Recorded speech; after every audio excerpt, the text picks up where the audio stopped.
پیارے بیٹے، آج میں آپ کو ایک باپ کا اپنے بیٹوں کو ایک بہت ہی خوبصورت نصیحت دینے کا ایک بہت ہی سبق آموز کہانی سنانے والا ہوں۔ تو ہوتا کچھ یوں ہے، ایک آدمی کے 4 بیٹے تھے۔ وہ چاہتا تھا کہ اس کے بیٹے یہ سبق سیکھ لے کہ کسی کو پرکھنے میں جلد بازی کا مظاہرہ نہ کرے۔ لہٰذا اس بات کو سمجھانے کے لیے اس نے اپنے بیٹوں کو ایک سفر پر روانہ کرنے کا فیصلہ کیا اور دور دراز کے علاقے میں ناشپاتی کا ایک درخت دیکھنے کے لیے بھیجا۔ ایک وقت میں ایک بیٹے کو سفر پر بھیجا کہ جاؤ اور اس درخت کو دیکھ کر آؤ۔ باری باری سب کا سفر شروع ہوا۔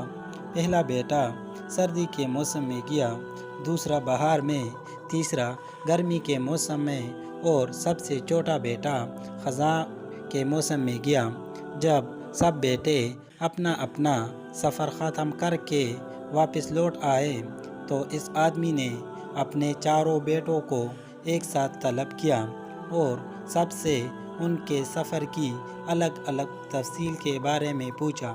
پہلا بیٹا جو جاڑے کے موسم یعنی سردی میں اس درخت کو دیکھنے گیا تھا، اس نے کہا کہ وہ درخت بہت بدصورت، جھکا ہوا اور ٹیڑھا سا تھا۔ دوسرا بیٹا جو بہار کے موسم میں گیا تھا، اس نے کہا نہیں، وہ درخت تو بہت ہرا بھرا تھا، ہرے ہرے پتوں سے بھرا ہوا۔ تیسرا بیٹا جو گرمی کے موسم میں گیا تھا، اس نے ان دونوں سے اختلاف کیا کہ وہ درخت تو پھولوں سے بھرا ہوا تھا اور اس کی خوشبو دور دور تک آ رہی تھی، اور یہ کہ اس سے حسین منظر اس نے پہلے کبھی نہیں دیکھا تھا۔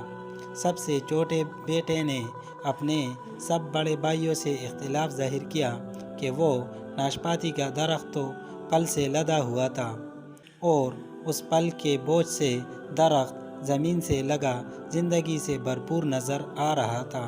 یہ سب سننے کے بعد اس آدمی نے مسکرا کر اپنے 4 بیٹوں کی جانب دیکھا اور کہا، تم 4 میں سے کوئی بھی غلط نہیں کہہ رہا، سب اپنی اپنی جگہ درست ہے۔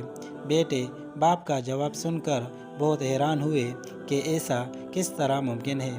باپ نے اپنی بات جاری رکھتے ہوئے کہا، تم کسی بھی درخت کو یا شخص کو صرف ایک موسم یا حالت میں دیکھ کر کوئی حتمی فیصلہ نہیں کر سکتے۔ کسی فرد کو جانچنے کے لیے تھوڑا وقت ضروری ہوتا ہے۔ انسان کبھی کس کیفیت میں ہوتا ہے تو کبھی کسی اور کیفیت میں۔ اگر درخت کو تم نے جاڑے کے موسم میں بے رونق دیکھا ہے تو اس کا مطلب یہ نہیں کہ اس پر کبھی پھل نہیں آئے گا۔ اسی طرح اگر کسی شخص کو تم لوگ غصے کی حالت میں دیکھ رہے ہو تو اس کا مطلب یہ ہرگز نہیں کہ وہ برا ہی ہوگا۔ کبھی بھی جلد بازی میں کوئی فیصلہ نہ کرو جب تک اچھی طرح کسی کو جانچ نہ لو۔ کسی کو اسی وقت سمجھا یا پرکھا جا سکتا ہے جب یہ تمام موسم گزر جائے۔ تو میرے پیارے بیٹے، اس کہانی سے آپ نے کیا سبق سیکھا؟ پیارے ابو جان، اس کہانی سے ہمیں یہ سبق سیکھنے کو ملتا ہے کہ اگر کوئی کسی کو صرف سردی کے موسم میں ہی کسی کا اندازہ لگا کر نتیجہ اخذ کر لیتا ہے تو وہ گرمی کی ہریالی، بہار کی خوبصورتی اور بھرپور زندگی سے لطف اندوز ہونے سے رہ جاتا ہے۔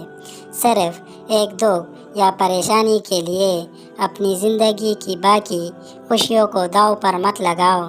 زندگی کے ایک برے موسم کو بنیاد بنا کر باقی کی زندگی کو مت پرکھو۔